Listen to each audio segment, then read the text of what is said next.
प्रिय विद्यार्थियों, मैं doctor Shivshankar Vyas, assistant professor government law PG college Bikaner, LLB first year की क्लास और हमारा पेपर है professional ethics, lawyers accountability and bar bench relation, वृत्तिक आचार, अधिवक्ता की जवाबदेही एवं बार बेंच संबंध। ये हमारे पेपर का पूरा नाम है, जो हम हमेशा for the purpose of practical examination हम इसे रोज रिव्यू करते हैं, याद करते हैं कि आपको पूरा पेपर का नाम याद हो जाए।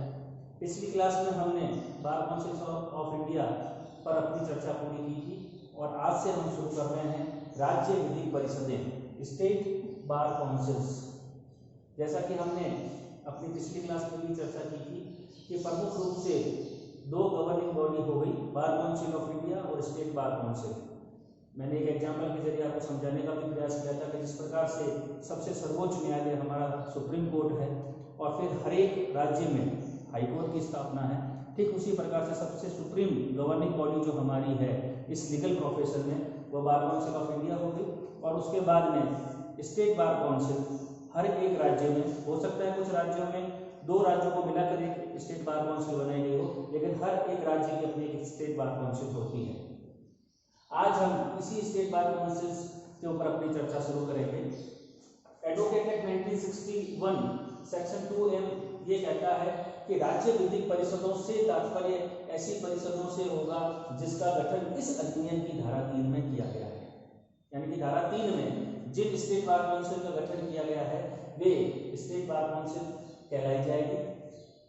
और सेक्शन 3 क्लोज 1 ये कहता है कि हर एक राज्य की राज्य विधिक परिषद उस राज्य के नाम से जानी जाएगी। क्या मतलब निकला कि जैसे राजस्थान है, मैंने एग्जाम्पल में लिखा है, तो हम कहेंगे राजस्थान राज्य विधिक परिषद। अगर वही बम्बई है, महाराष्ट्र है, तमिलनाडु है, पंजाब हरियाणा है, तो जिस राज्य की वह होगी वह उस राज्य की विधिक परिषद के नाम से जानी जाएगी। हर राज्य जिसकी वह है उसके नाम से जानी जाएगी। तो हम अगर अपने राजस्थान की बात करें तो हम कहेंगे राजस्थान राज्य विधिक परिषद। ये जो राजस्थान राज्य विधिक परिषद हम बात कर रहे हैं, ये जैसे बार काउंसिल ऑफ इंडिया में हमने चर्चा की थी निर्वाचित सदस्य और पदेन सदस्य, ठीक उसी प्रकार से जो हमारी स्टेट बार काउंसिल है सेक्शन 3 क्लोज 2 ये कहता है कि उसमें भी दो सदस्य हो गए, निर्वाचित सदस्य और पदेन सदस्य। पहले हम निर्वाचित सदस्य की बात करें तो कहता है कि जहां निर्वाचक मंडल यानी कि जहां अधिवक्ताओं की संख्या, निर्वाचक मंडल यानी कि वोटर्स, अगर किसी राज्य की विधिक परिषद का गठन किया जा रहा है और वहां वोटर्स की संख्या, निर्वाचक मंडल की संख्या 5000 तक है, तो उस राज्य विधिक परिषद के सदस्यों की संख्या 15 होगी। जहां 5000 से अधिक लेकिन 10,000 तक निर्वाचक मंडल है तो वहां सदस्यों की संख्या 20 होगी, और जहां निर्वाचक मंडल की संख्या 10,000 से अधिक हो वहां पर उस स्टेट बार काउंसिल के मेंबर्स की संख्या 25 होगी। तो नंबर ऑफ निर्वाचक मंडल, जो निर्वाचक मंडल बना हुआ है, उस निर्वाचक मंडल के आधार पर सदस्यों की संख्या तय की गई है। अगर किसी राज्य के 5,000, 15, 5,000 से अधिक, 10,000 तक तो 20 और 10,000 से अधिक तो हमारे तो 25। तो राजस्थान राज्य विधिक परिषद की जब हम बात करेंगे तो यहाँ पर 25 सदस्यों से मिलकर हमारी राज्य विधिक परिषद होती है, क्योंकि निर्वाचक मंडल जो है वो 10,000 से अधिक है। पदेन सदस्य की हम बात करेंगे तो राज्य का जो महाधिवक्ता होगा वह क्या होगा, उसका पदेन एक्स ऑफिशियो मेंबर। जैसे हमने वहां पर बार काउंसिल ऑफ इंडिया में बात की थी, ठीक उसी प्रकार से जो पदेन सदस्य होगा वह राज्य का जो महाधिवक्ता होगा वह इस राज्य विधिक परिषद का क्या होगा, पदेन सदस्य होगा। फिर जिस प्रकार से बार काउंसिल ऑफ इंडिया में हमने बात की कि जो बार काउंसिल ऑफ इंडिया उसका एक अध्यक्ष होगा और एक उपाध्यक्ष होगा, ठीक उसी प्रकार से स्टेट बार काउंसिल की जब हम बात करेंगे तो यहाँ पर भी इसका एक अध्यक्ष और एक उपाध्यक्ष होगा। सेक्शन 3 क्लोज 3 एक अध्यक्ष और एक उपाध्यक्ष होगा किसका, राज्य विधिक परिषद का, और जिसका निर्वाचन वह स्वयं विधिक परिषद अपने द्वारा निर्दिष्ट नियमों के अंतर्गत करेगी। एक अध्यक्ष हो गया, एक उपाध्यक्ष हो गया। अब बात आती है कि साहब ये स्टेट बार काउंसिल जिसका गठन किया गया है इसका कार्यकाल कितना होगा। सदस्यों का। तो बताया गया है कि निर्वाचन के परिणाम के प्रकाशन की तिथि से, यानी कि जिस दिन निर्वाचन के प्रकाशन हो जाएगा, पब्लिश हो जाएगा रिजल्ट, उस दिन से 5 वर्ष क्या होगा, इनका कार्यकाल होगा। और बार काउंसिल ऑफ इंडिया क्या कर सकती है, इसे 6 माह के लिए बढ़ा सकती है। प्रकाशन की तिथि से 5 साल, बार काउंसिल ऑफ इंडिया उसे 5 साल 6 महीने के लिए बढ़ा सकेगी। और उसके बाद भी अगर चुनाव नहीं होते हैं अगर किसी स्टेट बार काउंसिल के, तो सेक्शन 8 क्लोज ए कहता है कि उसके लिए बीसीआई एक विशेष कमेटी का निर्माण कर देगी। तो इनका कार्यकाल 5 वर्ष, जिसे बीसीआई 6 महीने के लिए बढ़ा सकेगी। तत्पश्चात भी चुनाव नहीं होते हैं तो सेक्शन 8 क्लोज ए कहता है कि बीसीआई क्या करेगी, इसके लिए विशेष कमेटी बना देगी।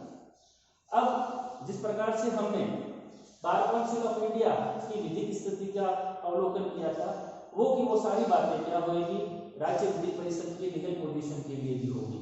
अर्थात शाश्वत उत्तराधिकार, यानी कि सदस्य आते रहेंगे जाते रहेंगे लेकिन परिषद अपना अस्तित्व बनाए रखेगी। सामान्य मुद्रा, ठीक है ना, राज्य विधिक परिषद की अपनी सामान्य मुद्रा होगी। तीसरा, पृथक संपत्ति, उसे क्या होगा, अपने एक अलग से सेपरेट प्रॉपर्टी खरीदने की बात होगी। फोर्थ, संविदा करने की शक्ति। और 5वां, वाद योग्यता, यानी कि वह वाद ला सकेगी और उस पर वाद लाया जा सकेगा। तो जो चर्चाएं हमने लीगल पोजीशन के लिए बीसीआई के लिए बात की थी, वो के वो 5 बिंदु यहाँ पर भी हमारे लिए होगा। वही शाश्वत उत्तराधिकार, सामान्य मुद्रा, पृथक संपत्ति, संविदा करने की शक्ति और या योग्यता। अब आता है साहब कि राज्य विधिक परिषद जो है उसके फंक्शंस क्या होंगे। जिस प्रकार से हमने बीसीआई के फंक्शंस की बात की थी, ठीक उसी प्रकार से functions of state bar council section 6 close 1 कहता है कि सबसे इंपॉर्टेंट काम राज्य विधिक परिषद का होगा अधिवक्ताओं की नामावली को तैयार करना और उसे रखना। जब हमने एनरोलमेंट प्रोसीजर की बात की थी उस समय हमने सेक्शन 17 की बात की थी कि राज्य विधिक परिषद क्या करेगा, अधिवक्ताओं की नामावली को तैयार करेगा और उसे रखेगा।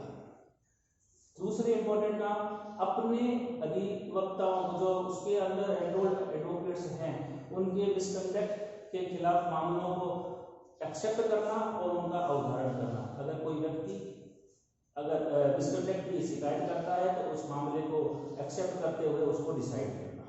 फिर अपने नामावली के अधिवक्ताओं के अधिकारों, विशेषाधिकारों और हितों की रक्षा करना। जो फंक्शंस बीसीआई के बड़े लगभग वो स्टेट बार काउंसिल के भी हैं।